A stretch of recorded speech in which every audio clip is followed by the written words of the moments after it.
Il y a des silences qui brûlent plus que 1000 mots. Celui qu'elle portait en elle, chaque matin, chaque nuit, était de cela. Clara n'avait pas 29 ans depuis 2 jours qu'elle avait déjà l'impression d'étouffer sous le poids de tout ce qu'elle ne disait pas.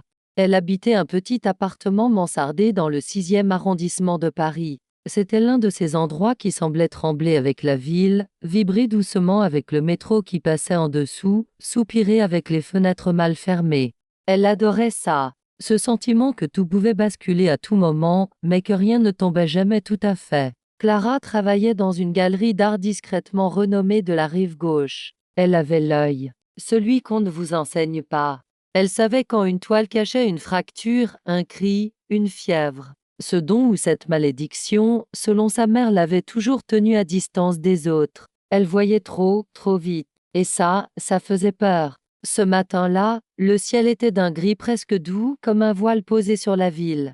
Elle marchait vite, toujours un peu trop vite. Mais aujourd'hui, quelque chose la ralentissait. Ou plutôt quelqu'un. Il était là, devant la vitrine, immobile. Un homme seul, absorbé par un tableau qu'elle connaissait par cœur. L'attente, un pastel sensuel et voilé d'Élise Montfort. La silhouette d'une femme, nue mais floue, assise au bord d'un lit, regard perdu dans l'ombre. Il ne la regardait pas arriver, ne bougeait pas. Il avait cette immobilité étrange, presque animale, de ceux qui pensent très fort sans dire un mot.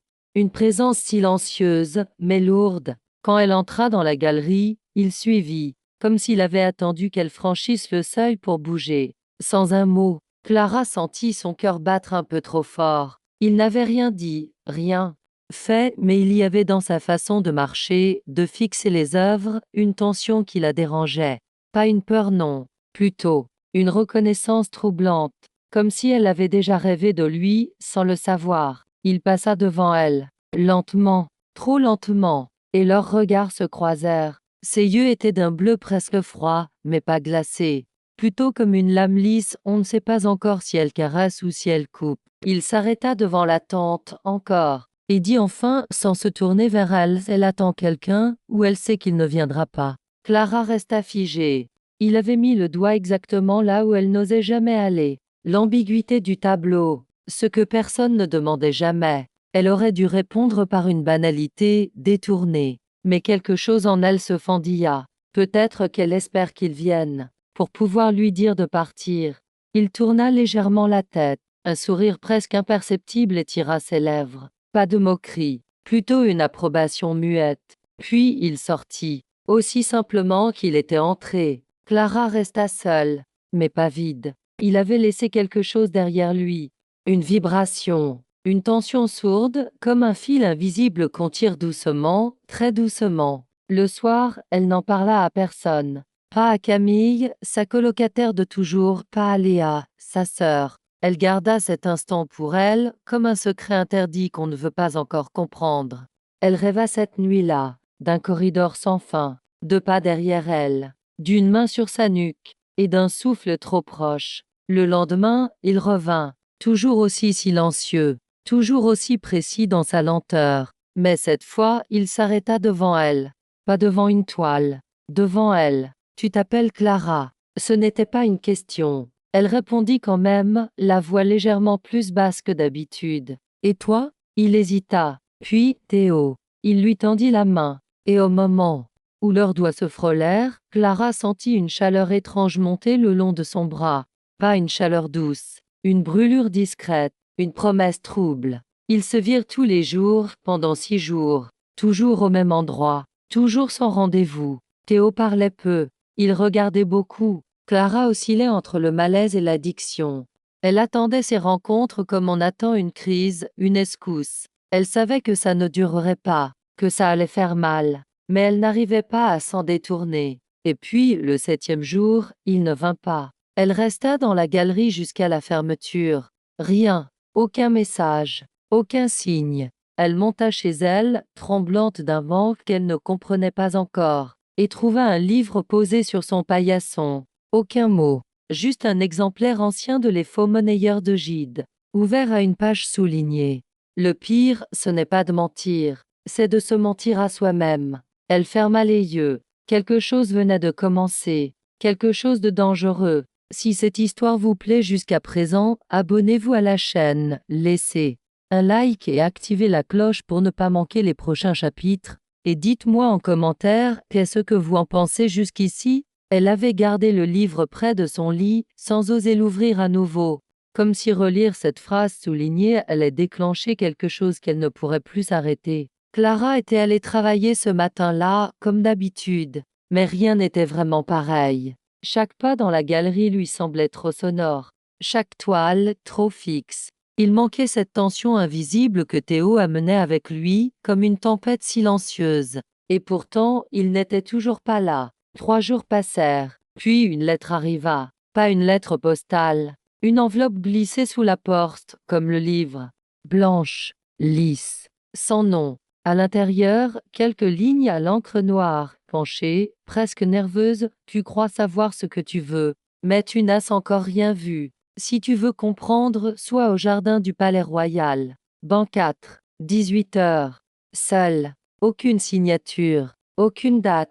Mais ce jour-là, il était 17h32 quand Clara sortit en courant de la galerie. Elle traversa les rues comme dans un rêve fiévreux, le cœur trop fort, la gorge sèche. Le Palais Royal n'était pas loin. Mais ce court trajet lui sembla interminable. Chaque feu rouge, chaque piéton lent, chaque klaxon lui donnait envie de hurler. Pourquoi? Elle n'en savait rien. Ou plutôt, elle ne voulait pas le savoir. À 17h59, elle était devant le banc 4. Un banc de bois usé, entre 2 colonnes. Le soleil jouait à travers les feuilles. Dames, enfants couraient plus loin. Tout semblait trop normal. Il n'était pas là. Elle s'assit, attendant. À 18h03, une voix la fit sursauter derrière elle. Tu es venue. Elle ne se retourna pas. Elle reconnut sa voix. Tu savais que je viendrais. Un silence. Non, murmura Théo. Je savais que tu hésiterais. Et c'est cette hésitation-là que je voulais voir. Il s'assit à côté d'elle, sans la toucher. Ils regardaient droit devant, comme 2 étrangers. Mais l'air autour d'eux vibrait d'une tension presque insoutenable. Le banc semblait trop petit, trop fragile pour contenir tout ce qui ne se disait pas. Il tourna légèrement la tête vers elle. Tu veux comprendre. Très bien. Mais tu dois accepter une chose, tu ne contrôles rien. Et plus tu essaieras, plus tu tomberas. Elle sourit, un sourire un peu sec. Tu parles comme si c'était un jeu. Il répondit aussitôt, sans la regarder, c'en est un.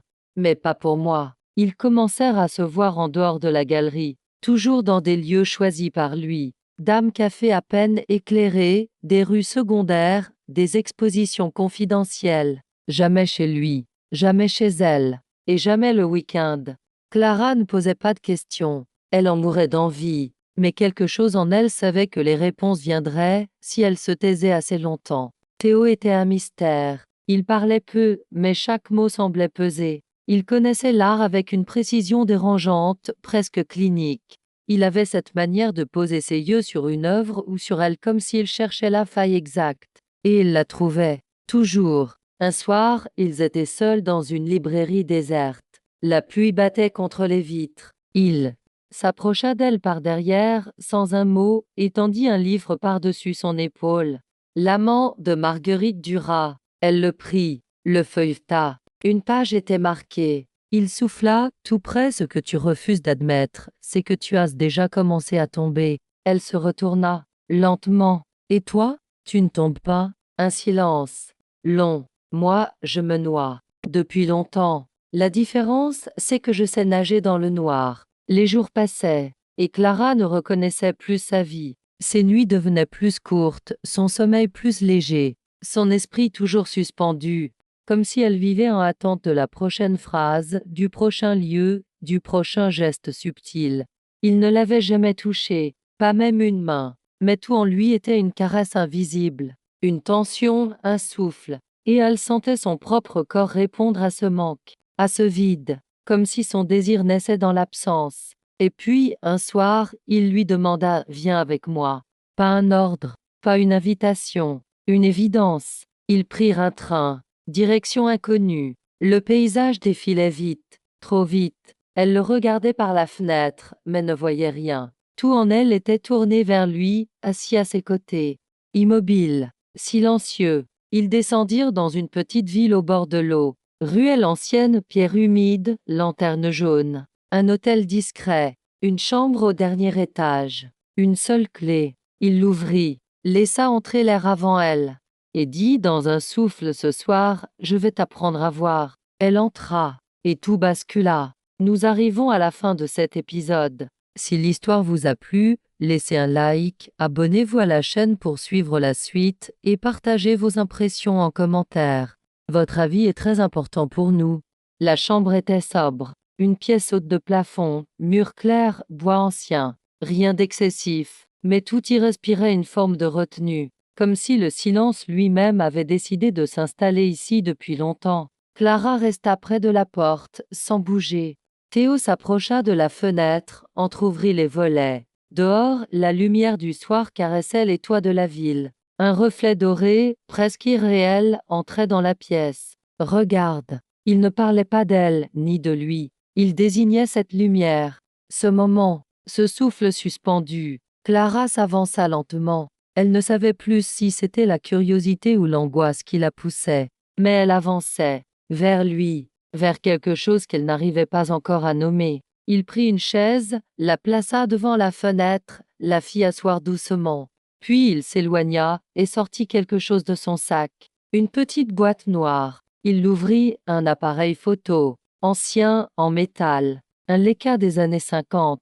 Il le leva, l'ajusta, et dit simplement: ne bouge pas. Elle sentit une tension la traverser d'un coup. Pas de peur, mais une forme de vulnérabilité, comme si elle venait d'entrer dans une pièce sans mur. Il prit une photo, puis une autre, sans mots. Il tournait doucement autour d'elle, capturant chaque fragment, pas pour la beauté, pas pour l'apparence, pour quelque chose de plus profond, quelque chose d'intime. Et soudain, il dit: ferme les yeux. Elle obéit, et dans le noir de ses paupières, elle sentit ses autres sens se déployer. L'odeur du bois ancien, le grincement du plancher sous ses pas, le léger clic de l'obturateur, le poids de son propre souffle. Théo approcha. Elle le sentit. Il ne la touchait toujours pas, mais il était là, tout près, trop près, comme un orage qui ne frappe pas, mais qui fait trembler l'air autour.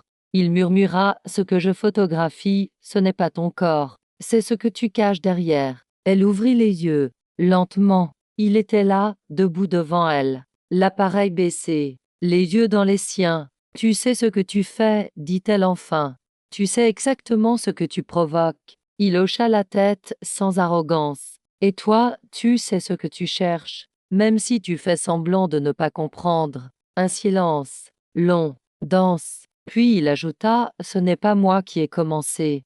Et elle comprit. Ce frisson qu'elle portait depuis des semaines, ce vertige, ce n'était pas lui, c'était elle. C'était tout ce qu'elle avait enfermé pendant des années, tout ce qu'elle n'avait pas osé regarder en face. Il ne faisait que lui tendre un miroir. La nuit tomba. Ils ne se dirent presque rien, mais tout leur parlait. Les gestes, les absences, les hésitations, les regards volés. Elle se coucha sur le lit, habillée, sans le regarder. Il resta assis près de la fenêtre, à fumer en silence. À un moment, elle crut qu'il s'était endormi. Mais sa voix résonna dans l'ombre: tu veux savoir pourquoi je t'ai approché? Elle ne répondit pas, mais il continua. Parce que tu as en toi quelque chose que les autres n'ont pas. Tu regardes comme quelqu'un qui a déjà perdu, mais qui refuse d'abandonner. Elle se redressa. Tu dis ça comme si c'était une qualité. Il sourit dans le noir. Non, c'est une malédiction, mais c'est la tienne. Et maintenant, c'est la mienne aussi.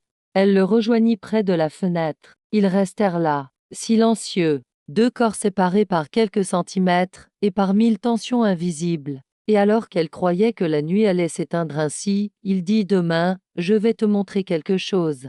Un endroit. Mais après ça, tu ne verras plus rien comme avant. Elle le fixa, incapable de répondre. Parce qu'au fond d'elle, elle savait déjà, elle avait franchi un point de non-retour. Le lendemain, ils marchèrent longtemps, à travers bois, pierres humides, sentiers anciens. Ils ne disaient rien, elle non plus. Mais entre eux, chaque silence était une phrase non dite. Enfin, ils arrivèrent devant un manoir abandonné, immense, dévasté, couvert de lierre. Il sortit une clé rouillée de sa poche, l'inséra dans une vieille porte en bois. Un craquement. L'intérieur sentait la poussière, le bois mort et quelque chose d'indéfinissable. Un parfum de passé, de secret trop lourd. Elle n'osa pas demander pourquoi il avait une clé. Il l'emmena dans une pièce du fond. Un ancien salon. Tout était figé, comme si le temps avait décidé d'attendre là. Au centre de la pièce, un chevalet. Dessus, un tableau recouvert d'un drap blanc. Il s'approcha, le regard fixé sur elle. « Si tu veux savoir qui je suis, vraiment, alors enlève le drap. » Clara sentit son cœur cogner. Elle avança, lentement, très lentement. Sa main tremblait. Elle attrapa le tissu et tira. Le drap glissa lentement du chevalet comme une peau qu'on arrache avec douceur. Clara s'attendait à tout, à un portrait, à une toile abstraite, à une scène violente. Mais ce qu'elle découvrit la laissa sans voix. C'était elle, pas tout à fait, pas comme un reflet, pas comme une photo, mais elle était là, son visage, ses yeux, sa solitude, son trouble, son attente, captée avec une précision presque douloureuse. Un silence étouffant s'installa. Elle n'osait pas parler, ni bouger, parce que ce n'était pas simplement un tableau d'elle. C'était un cri, un miroir de ses fractures. Ce qu'elle dissimulait même à elle-même, étalé là, à nu, sur cette toile qui vibrait d'émotions contenues. « Tu m'as peinte. » Sa voix était presque brisée. Ce n'était pas une question, juste une tentative pour respirer. « Non, » répondit Théo derrière elle. « Je t'ai ressenti. » Il s'approcha lentement, pas comme un prédateur, comme quelqu'un qui sait exactement jusqu'où s'approcher pour ne pas faire peur mais pour faire tomber. « Ce tableau, je l'ai peint avant de te connaître. » Clara se retourna d'un coup, les yeux écarquillés. « Quoi ?» Il ne bougea pas. « Je ne savais pas qui tu étais. Mais tu étais déjà là, depuis longtemps. Tu vises dans mes silences depuis des années, Clara. Ce tableau, c'est la première fois que je t'ai vue. » Elle vacilla. Un frisson glacial descendit sa colonne. Ce n'était pas simplement troublant, c'était impossible. Et pourtant, elle le croyait. Comment ? C'est possible. Il haussa les épaules, presque triste. Il y a des connexions qu'on ne choisit pas. Il y a des visages qui viennent à nous dans nos rêves. D'âmes absences qui précèdent les rencontres. Elle s'approcha de la toile, toucha la peinture du bout des doigts, encore fraîche, par endroits. Il l'avait retouchée, récemment. Et soudain, elle comprit. « Tu savais que je viendrais à la galerie. » Il la fixa, longuement. « Non, mais j'espérais. C'est différent. » Elle détourna les yeux. Il y avait trop de choses dans l'air, trop de vérité pour une seule pièce. Et pourtant, elle n'était pas en colère. Elle était exposée, marquise à nu, mais pas trahie, juste vue, entièrement, pour la première fois. Tu savais que ça me bouleverserait. Il acquiesça. C'était le but. Le reste de la journée fut comme suspendu. Ils quittèrent le manoir sans dire un mot de plus. Clara avait la gorge sèche, le ventre noué. Mais quelque chose en elle, malgré le trouble, s'était calmé, comme si une pièce manquante venait de s'imbriquer. Sur le chemin du retour, elle osa « Pourquoi moi ? Pourquoi ce visage ?» Théo répondit sans hésiter « Parce que tu portes en toi ce que j'ai toujours peint, le manque. Le vrai. Celui qu'on ne peut pas expliquer. » Elle baissa les yeux. Ce n'était pas un compliment. C'était une condamnation. Mais étrangement, ça lui allait. De retour à Paris, tout lui semblait plus gris, plus distant, comme si la ville s'était déplacée sans elle. À la galerie, elle reprenait ses gestes, mais ses pensées étaient ailleurs, dans un vieux manoir, dans un tableau, dans des lieux qu'elle ne comprenait toujours pas. Les jours passèrent. Théo ne venait plus. Aucun message, aucune lettre, rien. Clara sombra lentement dans une forme de vertige. Chaque jour sans lui était un murmure plus sourd, une absence plus lourde. Elle savait que ce n'était pas fini. Elle le sentait, mais elle ne savait pas ce qui venait. Puis, une nuit, un message arriva. Demain, 22 heures, même endroit. Ne sois pas en retard. Aucune signature. Mais elle savait. À 21h50, elle était devant le manoir. La nuit était épaisse, presque moite. L'air sentait la terre humide, le lierre écrasé. Théo l'attendait à l'entrée, vêtu de noir, les mains dans les poches. Il ne souriait pas. « Viens !» Ils entrèrent, mais au lieu d'aller dans la salle du tableau, il la guida vers une autre pièce, plus petite, sans lumière. Il alluma une bougie, Sur une table, une série de carnets. Dame dizaine. Usés, noircis, griffonnés à l'excès. Ce sont mes vérités, dit-il. Chaque mot que je n'ai jamais dit. Chaque peur. Chaque obsession. Et tout ce que j'ai ressenti pour toi. Avant. Et depuis. Elle ouvrit un carnet au hasard. Une page. Une phrase.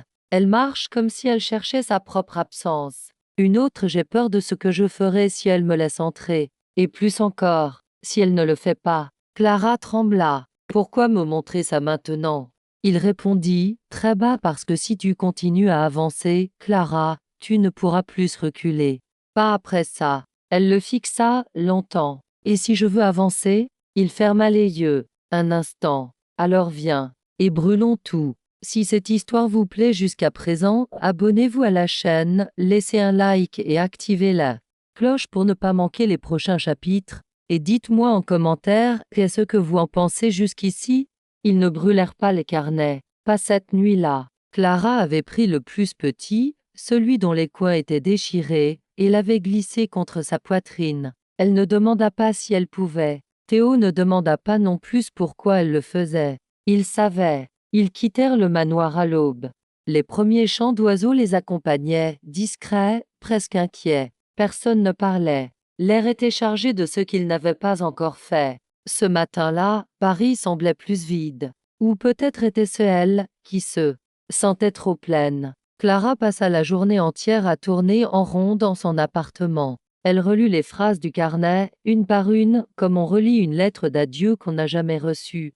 Chaque mot était précis, violent et étrangement doux. Elle me regarde sans le savoir, comme si elle cherchait une faille en elle que je vois déjà. Je veux l'ouvrir comme un livre, lentement, jusqu'à ce qu'elle comprenne qu'elle n'a jamais été fermée. Elle ne reconnaissait plus l'homme qu'elle avait rencontré devant le tableau. Il y avait en lui quelque chose de déchiré, de trop lucide, et en elle, quelque chose de trop vulnérable pour résister encore. Le lendemain, elle retourna au manoir seule. Elle savait que c'était fou, mais elle devait comprendre. Il n'était pas là. Elle entra pourtant. Les carnets étaient toujours là, intacts. Et derrière le chevalet, une autre toile, couverte. Elle hésita, puis souleva le drap. Son souffle se coupa. C'était Théo, mais pas tel qu'elle le connaissait. Pas calme, pas distant. Une version de lui décomposée, hurlante, brisée. Un cri en peinture, une douleur qui ne cherchait plus à se cacher.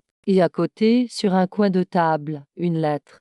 Si tu trouves ce tableau, c'est que tu as franchi une limite. Celle entre ce que je t'ai laissé voir et ce que je suis vraiment. Ce que tu fais maintenant, Clara, ne me regarde plus. Mais sache que je t'ai laissé entrer et que ça me coûtera, parce que ce qu'on libère chez l'autre, on ne peut plus le reprendre. Elle sentit ses jambes trembler. Et pour la première fois, une larme glissa sans résistance. Clara s'éloigna du manoir, plus lourde qu'en arrivant. Ce n'était pas de la tristesse, c'était une connaissance nouvelle. Le pressentiment qu'elle portait désormais une part de lui en elle, qu'elle le veuille ou non. Les jours suivants, elle ne le vit pas, mais elle ne le cherchait plus. Quelque chose avait changé. Elle avait cessé d'attendre et commencé à voir autrement. Chaque visage dans la rue, chaque reflet sur une vitrine, chaque murmure dans les couloirs de la galerie, tout lui semblait porteur d'un sens caché. Elle avait ouvert une porte, et maintenant, le monde parlait autrement. Un soir, Camille, sa colocataire, frappa à sa porte, inquiète. « Clara, tu vas bien? On dirait que tu n'es plus là. Tu es ailleurs. » Elle la regarda, hésita, et répondit « Je suis là, mais j'ai changé de place. » Camille fronça les sourcils, confuse. Puis elle haussa les épaules et s'éloigna. Clara savait que personne ne comprendrait, pas tant qu'il ne l'aurait vu lui. Et pourtant, même elle, parfois, doutait. Théo existait-il vraiment? Où l'avait-elle projeté? Était-il une obsession devenue chère? Un miroir vivant de ses zones d'ombre? Pour la première fois, elle se demanda s'il allait revenir, et s'il fallait qu'il revienne. Une semaine plus tard, un colis arriva à la galerie. Pas d'expéditeur, juste une adresse manuscrite. À l'intérieur, un masque vénitien en velours noir, et un billet plié en 4. Vendredi, 23 heures, 9 rue de l'Asile. Monte au dernier étage. Ne parle à personne. Elle serra le masque dans ses mains. Il était lourd, froid, inconfortablement beau. Ce vendredi-là, elle se prépara en silence. Une robe noire, rien de trop visible, rien de trop sage non plus. Elle arriva à l'adresse, un immeuble ancien caché entre deux façades modernes. Un code, une porte, un ascenseur hors d'usage. Elle monta les escaliers, étage après étage.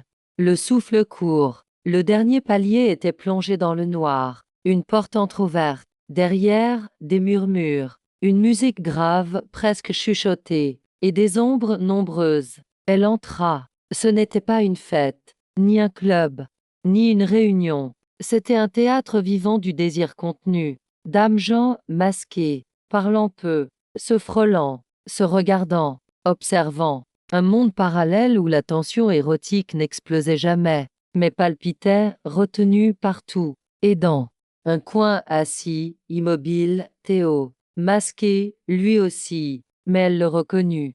Instantanément. Elle n'avait pas besoin de ses yeux pour le voir. Elle s'approcha. Il leva la tête, ne dit rien, mais lui tendit la main. Et elle sut, au plus profond d'elle-même, que rien ne serait plus jamais pareil. Nous arrivons à la fin de cet épisode. Si l'histoire vous a plu, laissez un like, abonnez-vous à la chaîne pour suivre la suite et partagez vos impressions en commentaire. Votre avis est très important pour nous. La main de Théo, tendue vers elle dans cette semi-pénombre, n'était pas une invitation. C'était un pacte. Clara la saisit sans réfléchir. Pas parce qu'elle lui faisait confiance, elle ne savait même plus ce que cela voulait dire, mais parce qu'il n'y avait plus d'autre issue. Ce lien entre eux était devenu une ligne qu'elle suivait les yeux fermés, même quand elle tremblait. Il la guida hors de la pièce principale, à travers un couloir étroit où les murs semblaient respirer à l'unisson. À chaque pas, la musique s'éloignait, comme si elle descendait en elle-même plutôt que dans un lieu réel. Ils arrivèrent devant une porte noire, sans poignée. Théo la poussa du plat de la main. Elle s'ouvrit lentement. Une pièce minuscule, aux murs tendus de velours sombre, avec un unique fauteuil, une lampe basse, et un miroir en face. Il ferma la porte derrière eux. Clara sentit l'air se raréfier. Le silence devenait pesant. La tension, presque étouffante. Il l'invita à s'asseoir. Elle obéit, muette. Théo resta debout, face à elle, masqué. Dans cette lumière rasante, il semblait irréel. Une figure d'un rêve fiévreux. Elle avait 1000 questions, mais aucune ne franchit ses lèvres. Il approcha, lentement, et s'agenouilla. Devant elle. Délicatement, il posa ses mains sur ses chevilles, comme un sculpteur observant la matière. Puis il murmura « Regarde ». Clara baissa les yeux, mais il secoua la tête. « Non, regarde-toi ». Elle leva le regard vers le miroir. Ce qu'elle vit la foudroya. Pas son image, pas vraiment, mais un reflet d'elle qu'elle ne reconnaissait pas. Quelque chose de plus vif, de plus éveillé. Comme si cette pièce révélait une version d'elle-même qu'elle n'avait jamais osé affronter. Une Clara silencieuse, vibrante, qui attendait depuis des années qu'on la réveille. Tu sais maintenant, souffla Théo, ce que tu es capable d'être quand tu cesses de te cacher. Elle voulut répondre, mais il approcha encore. Ses mains glissèrent lentement le long de ses jambes, sans jamais atteindre sa peau, comme s'il dessinait autour d'elle une forme invisible, une cartographie du désir. Et à travers le masque, sa voix, ce que je veux, ce n'est pas ton corps, c'est ton abandon, pas à moi, à toi-même. Elle ferma les yeux. Un instant, le miroir la regardait encore, mais elle n'avait plus peur, elle n'était plus simplement spectatrice. Elle entrait dans le feu. Cette nuit-là, ils ne se quittèrent pas, mais ils ne firent rien que le monde pourrait nommer. Aucun geste, aucun mot n'appartenait à ce qu'on attend. Tout était tension, souffle, regard. Elle découvrait une autre langue, un autre rythme. Celui où les gestes n'ont plus besoin de forme. Et au matin, il n'était plus là. Elle se réveilla seule, dans cette même pièce, vide. Le fauteuil, le miroir, et sur le sol, un seul objet, le masque noir de Théo. Avec, glissé à l'intérieur, un papier. Tu n'as plus besoin de mon visage.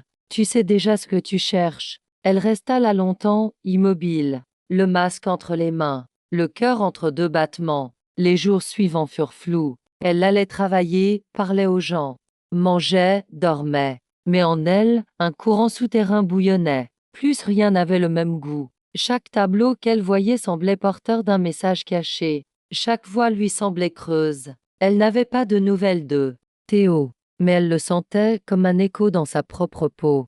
Il n'était jamais très loin. Un matin, un client entra à la galerie. Un homme élégant, la cinquantaine, discret. Il demanda à voir Clara. Elle s'approcha. L'homme la fixa longuement, puis tendit une enveloppe, de la part de Théo. Et il repartit sans un mot de plus. À l'intérieur, une seule page et une adresse. S'il te reste encore une question, viens. Sinon, brûle ce papier. Elle ne réfléchit pas. Elle y alla le soir même. L'adresse menait à une maison isolée en périphérie de la ville. Un ancien atelier. Elle frappa. Personne. La porte s'ouvrit toute seule. À l'intérieur, une série de tableaux accrochés. Comme dans une exposition clandestine. Tout représentait la même femme. Elle. Mais pas seulement. Une Clara dans 1000 états. En rage. En paix. En doute. En chute. En silence. Et dans un dernier tableau, immense, une Clara en feu.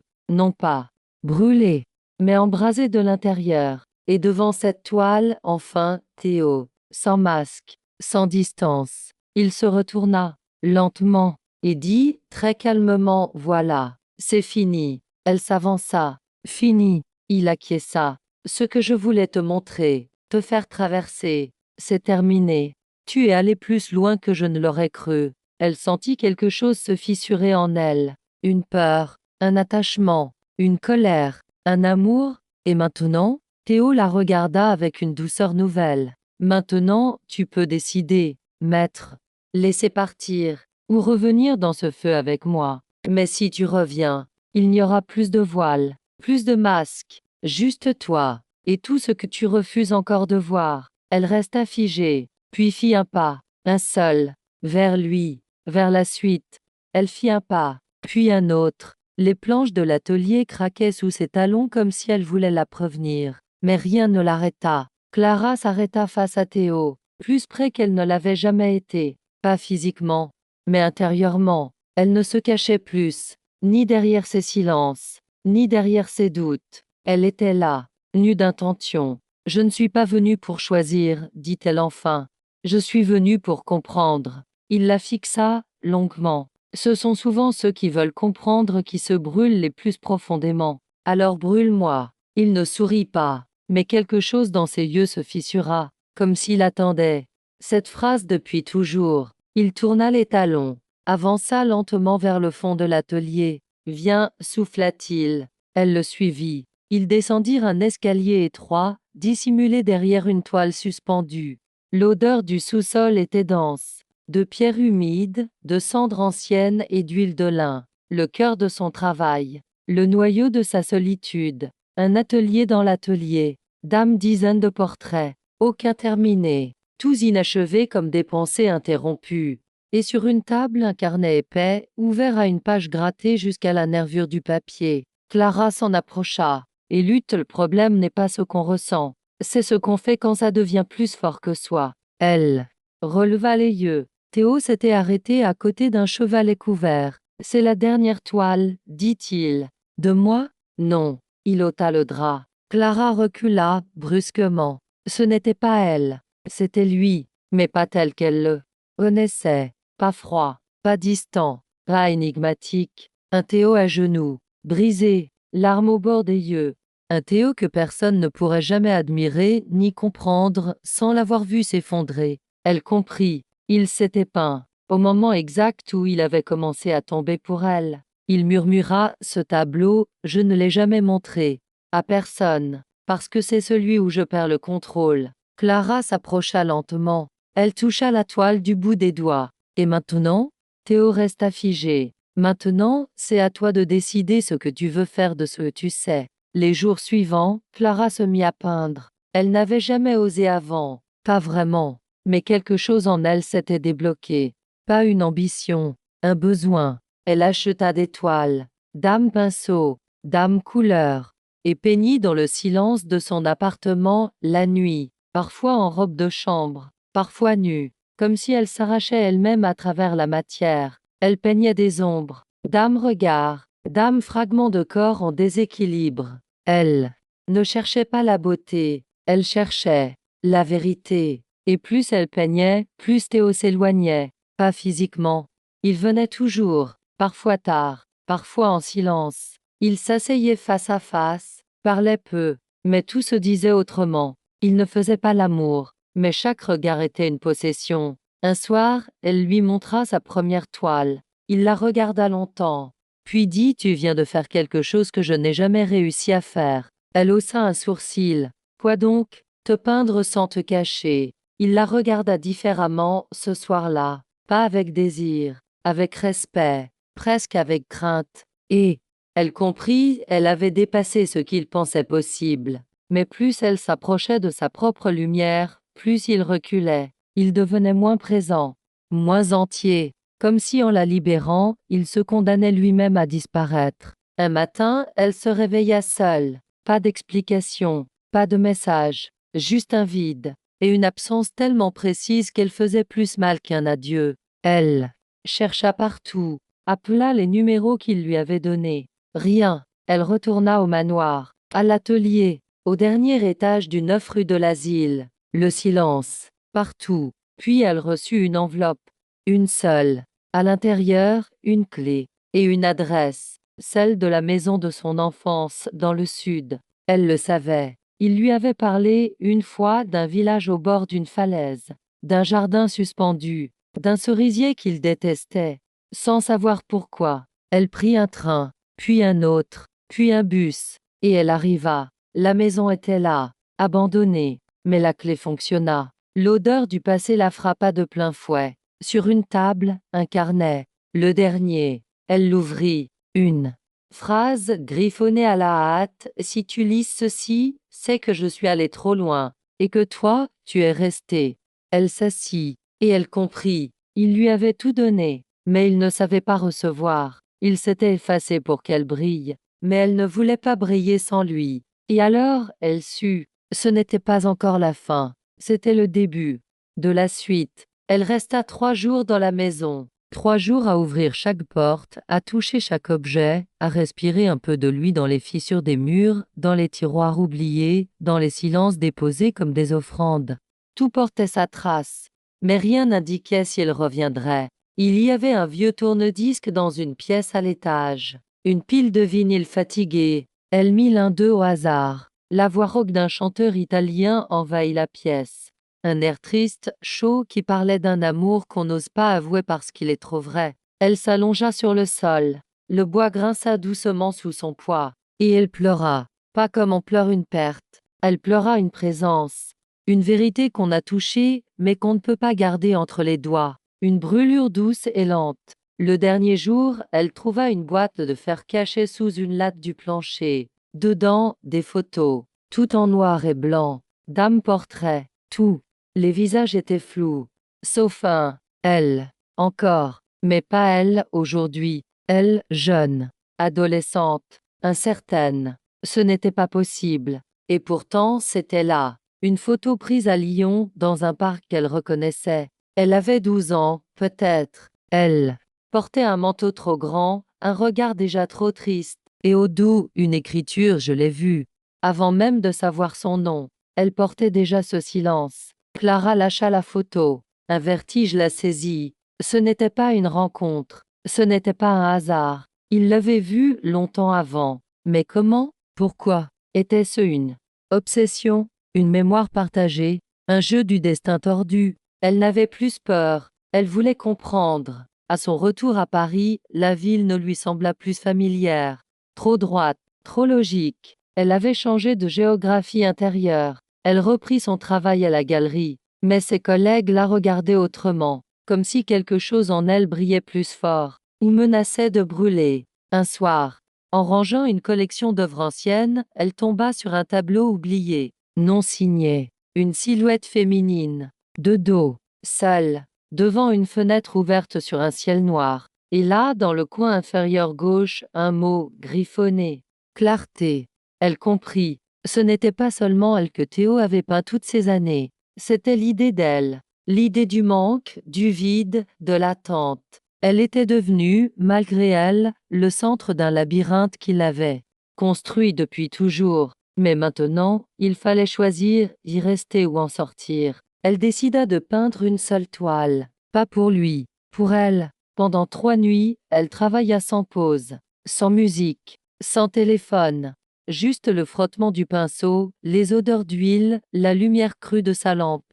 Et quand ce fut fini, elle la regarda longtemps. Elle s'y était peinte, mais pas seule. Un homme, derrière elle, flou, presque effacé, et entre eux une distance exacte, juste celle qu'il avait laissée. Elle signa la toile, non pas de son prénom, mais d'un mot enfin. Puis elle l'exposa. Une seule soirée, une seule fois. Elle ne chercha pas à savoir s'il viendrait, mais elle savait qu'il viendrait. Et il vint, tard, masqué. Il resta dans un coin de la salle, immobile, les mains dans les poches. Elle le vit, il la vit, mais ils ne se parlèrent pas. Il regarda la toile, longtemps, puis s'approcha d'elle, très près, et murmura, sans la regarder, « C'est toi, maintenant, qui écris la suite. » Elle ne répondit rien, mais dans son silence, il y avait tout. Il disparut dans la foule, et elle ne le revit pas ce soir-là, pas les jours suivants. Mais elle ne l'attendait plus. Elle savait désormais, il n'était jamais vraiment loin. Il était dans sa main, chaque fois qu'elle peignait, dans ses pensées, chaque fois qu'elle fermait les yeux, et dans cette partie d'elle, celle qui l'avait réveillée pour ne plus jamais dormir.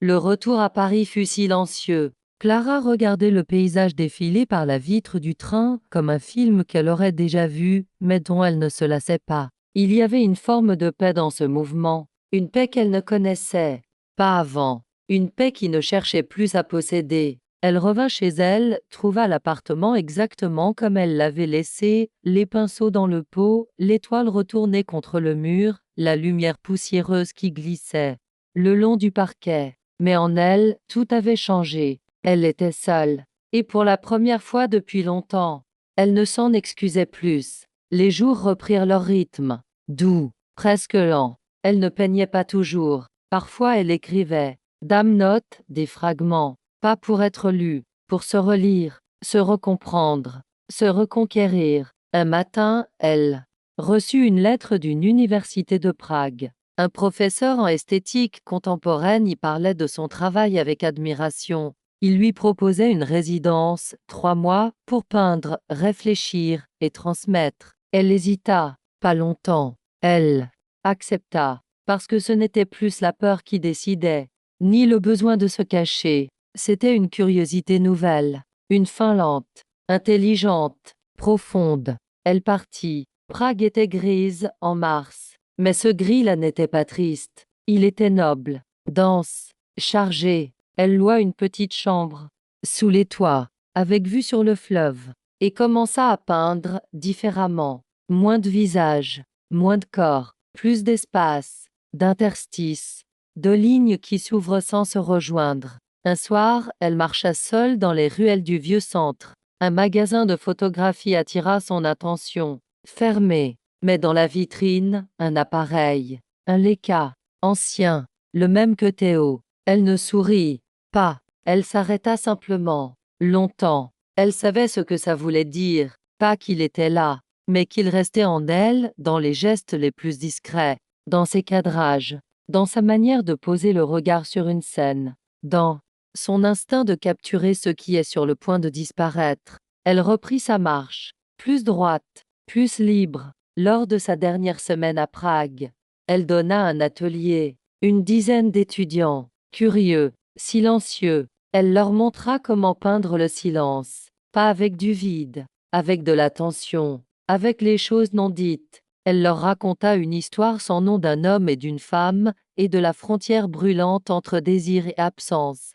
Ils l'écoutèrent sans parler. À la fin, une étudiante lui demanda « Et comment on sait que c'est fini ?» Clara réfléchit, puis répondit « Quand on cesse d'attendre. » Le jour de son départ, elle reçut un mail, court, non signé, une photo en pièces jointes. Elle reconnut immédiatement l'endroit, le bord de la falaise, là où se trouvait la maison de l'enfance de Théo, le cerisier en fleurs, et une silhouette de dos, lointaine, petite, rien de plus. Et pourtant, elle comprit. Il était vivant. Et il se souvenait. À Paris, elle exposa une nouvelle série. Titre: Les absences habitées. Dame tableau doux et vide. Chargé de présence. Invisible. Les visiteurs s'arrêtaient longtemps. Certains pleuraient. D'autres ne disaient rien. Mais tout ressentait quelque chose. Une journaliste lui demanda, lors d'une interview: Vos œuvres sont silencieuses, mais elles résonnent fort. À quoi doit-on ce paradoxe? Clara sourit. Au silence qu'on aime assez fort pour ne plus vouloir le remplir. Un soir, elle monta sur son toit. Il faisait frais. Le ciel était clair. Elle s'allongea sur les tuiles et pensa à Théo. Pas avec manque, avec tendresse. Il avait été l'incendie, mais elle était devenue la braise. Et la braise ne meurt jamais vraiment. Le lendemain de son retour à Paris, Clara s'assit à son bureau, sans musique, sans bruit, juste un carnet, une lampe et cette étrange lucidité qui vient parfois après les longues nuits quand l'âme s'est déposée. Elle ouvrit une page et écrivit: Il y a des êtres qui ne passent pas. Même lorsqu'ils s'éloignent, même lorsqu'ils disparaissent. Ils deviennent un pli dans la peau, un creux dans la voix, un silence entre deux mots. Tu es devenu cela, Théo. Pas un souvenir, une couche, une ligne souterraine. Et je ne veux plus te recouvrir. Je veux te laisser là, immobile, intact, présent dans mon absence. Elle referma le carnet. Et cette fois, elle n'éprouva pas le besoin de l'envoyer. Ce qu'elle avait à dire, il le savait déjà. Il le portait aussi, quelque part. Les jours suivants furent calmes, rythmés par ses habitudes nouvelles, lire le matin, peindre l'après-midi, marcher le soir. Chaque geste avait un poids, une direction. Elle recevait des lettres, d'âmes propositions, d'âmes invitations à l'étranger, mais elle ne répondait pas encore. Elle n'était pas prête à quitter Paris, pas parce qu'elle y cherchait Théo, mais parce qu'elle avait encore à finir quelque chose ici elle-même. Un soir, en rentrant, elle trouva un petit paquet glissé sous sa porte. Aucune note, aucune indication. Elle l'ouvrit. Un livre, usé, ancien, Les faux monnayeurs, de Gide, le même qu'il lui avait laissé au début. Mais à l'intérieur, une seconde page marquée, un passage qu'elle n'avait jamais lu. Il y a dans le vrai désir quelque chose d'honnête qui ne peut se cacher longtemps. Il finit toujours par brûler ce qu'il touche. Elle referma le livre, lentement, et sut, il était encore là, d'une manière ou d'une autre, non pas pour troubler, mais pour témoigner, pour lui rappeler ce qu'ils avaient traversé, et ce qu'elle était devenue. Quelques semaines plus tard, Clara se rendit à une conférence sur la photographie expérimentale contemporaine, par curiosité, ou peut-être parce qu'un nom l'avait interpellée sur le programme. Théo Laurent. Elle hésita jusqu'à la dernière seconde à entrer dans l'auditorium. Puis elle s'assit. Au fond, il entra sur scène, sobre, concentré. Il n'avait pas changé, mais quelque chose dans sa manière de parler était nouveau, plus ancré, plus fragile aussi. Il parla d'images, de mémoire, de la différence entre capturer et comprendre.